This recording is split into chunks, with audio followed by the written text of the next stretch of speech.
are we spending to equate it to the people who are educating not only you, but the present citizens of this country and the future to come?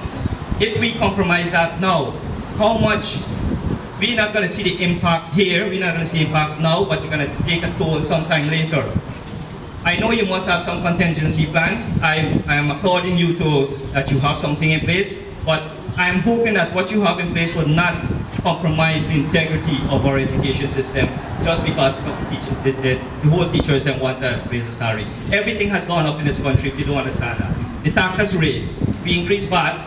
Not that we lower VAT, but we take out VAT from some things. If you work on the equation, it's actually more. We have to stick to the economics. And for some people may not see the reality that we are affecting these people. We don't know, some of them go through a terrible condition just to be at school, just to educate our children. They go through a lot at the same time. And I'm not saying that, you know what, the government has no right to do what they're doing. But at the same time, they have to provide for the people too. Not only themselves, not only the food in the parliament, and not only the salaries. Let's look at everybody, as you said. And I'm hoping that you can give me a clarification on the equation as to bring back those people and all the other things that you have in place. So that would not, and I stress, compromise our education of our children. Thanks. And so I want to start with the first one, which has to do with the quality of teachers that will be in the classroom. I have to say that the teachers that will come out of the Cyril Carter College of Education, that has always been our teachers training institution. I'm a product of a teacher that was trained and educated by local teachers here that came out, and if they could have educated people like me and many others that came before me, I believe that they will continue to educate many that will come along after me. And so I want to applaud the teachers for the great work they do every day. And I'm convinced that once having benefited from training from the Teachers Training College, that they're ready for the classroom. That's what they are trained to do. And that's what they'll be given the opportunity to do. And so I applaud those that work in training of teachers and those that are teachers themselves for the great work that they do. As it relates to the issue of salary increases, as you said for ministers, yes, I am aware that ministers benefited from salary increases ranging from as much as 50%. I also want to say that that was one salary increase that the ministers would have benefited from since we came into government. I'm not sure if you're familiar with what is being asked here. What is being asked here is for salary increases every year, including the fact that teachers would have benefited from salary increases in 2015, 2016, and 2017. So, you said you're an economist? And, okay. So you may be more inclined in terms of doing the math with that than many of us here would be. So you can work that out for yourself if you look at economy of scales and that type of thing. And so I'm not here to determine whether the teachers union is right or they're wrong. I think you in your own deliberate judgment as learned individuals can make that judgment. What I'm here to do is to speak to the sustainability and ensure that there is no breakage in terms of this service as it relates to the education system working and working well. In terms of the contingency plan, I want to point out that this was not developed by Nicolette Henry. It is dated 2003. And you, like every other person would know, I certainly wasn't the Minister of Education in 2003.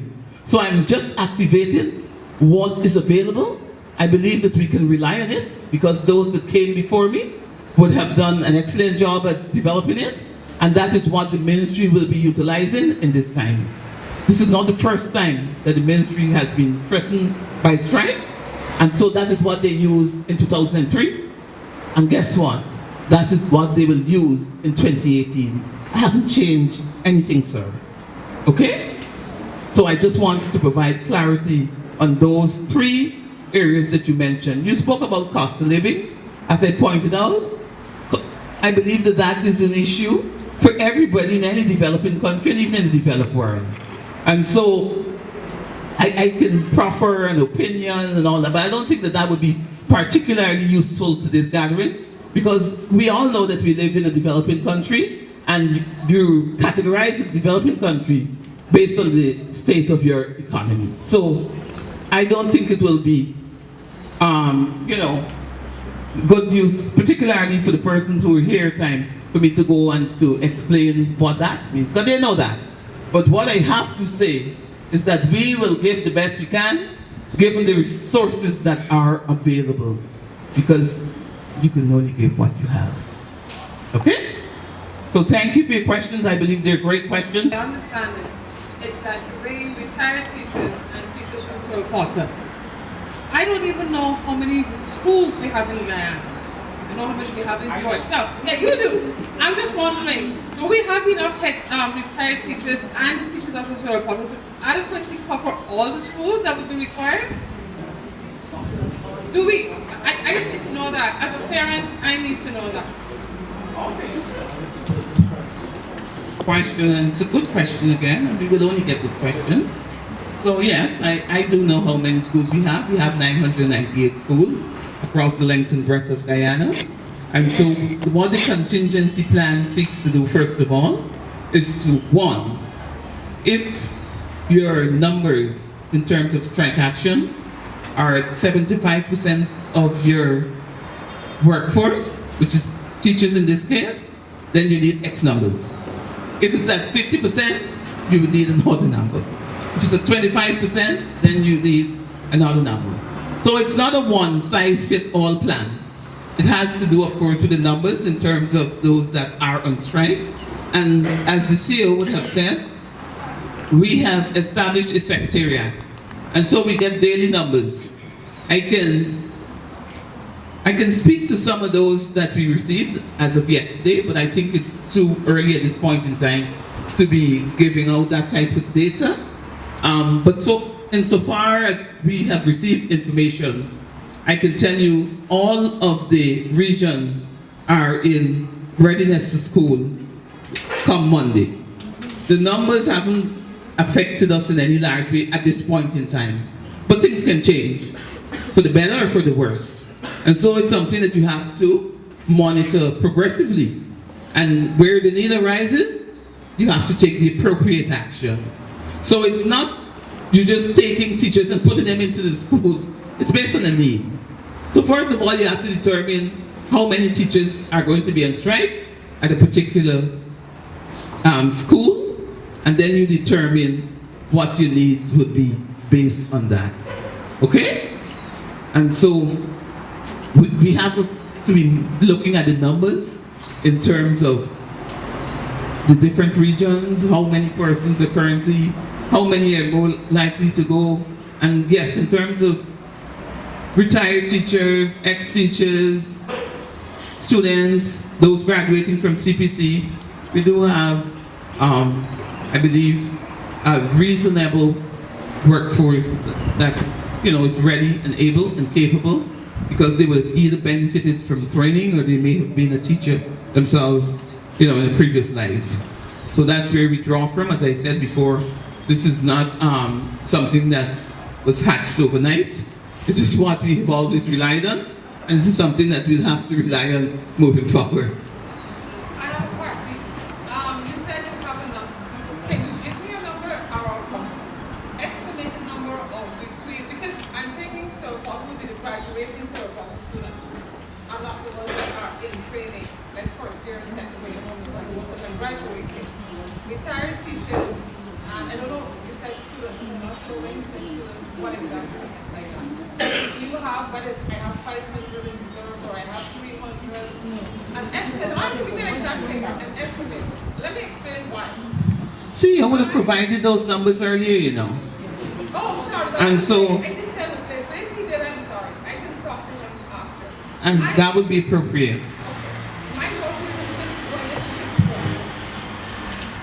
so, like everybody else here, they're whatever year they're trying in, that's an important year. For me, it's a very important year for me. And continuity, they have SBS facility, they have Killer Line to finish.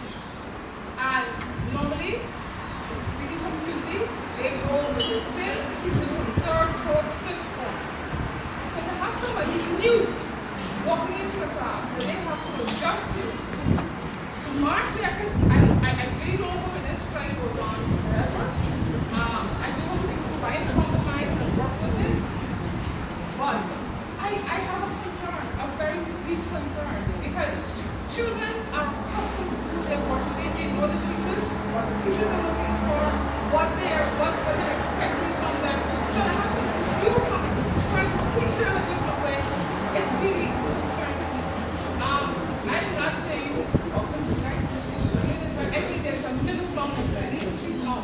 But as a parent, I'm very concerned. You ought to be concerned, and I think we all are concerned, and it's only because I'm concerned that I'm here this afternoon speaking with you. And I'm not suggesting that you said that. And so you have a right to say that you're concerned, and I think all of us that are concerned also have that right to say that we are concerned. And it doesn't mean that you are not concerned if I'm concerned. We all can be concerned. It's not either or. And I said this morning, and I'll say again, I don't think it's good use to be fighting against each other. We have enough things to fight against. The war that we need to wage is against poverty, illiteracy, and ignorance. That is what we should be fighting, not people.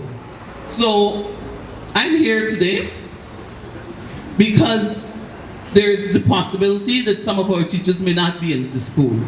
And if they're not in the school, we have to find the next best alternative. We can't just leave it like that.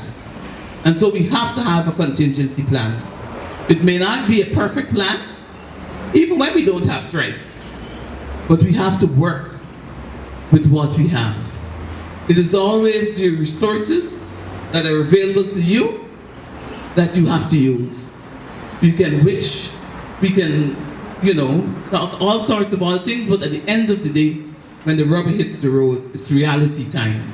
And we have to work with what we have. If the teacher who would have taught the child in the previous year is not in the classroom for whatever reason, we cannot just be wishing. We have to put someone else to continue. Life is like that. And so those are the options that we have. If you know of any option that is different from that, if the teacher is not in the classroom, I would be happy to hear what that option would be. But that is the one that I have thought of. That is the one that those that came before me thought of. And that is the one I'm likely to rely on. But of course, I'm open to suggestions and comments and contributions on how we can improve what currently exists. So if you can proffer a solution to a problem where the teacher is not in the classroom and without bringing in a new person, how are you continuing that? I'll be happy to hear what that solution is. At the end of the day, we have to have solutions to the problem. We can talk around, we can say all sorts of things. What is important is to keep the wheel and the engines moving. We cannot shut down. That is not an option. We may get second best. We may have imperfect situations, but we have to have something. We can't just throw hands in the air and say, that's it. This is not chicken licking, sky falling story. This is reality. So I'm here.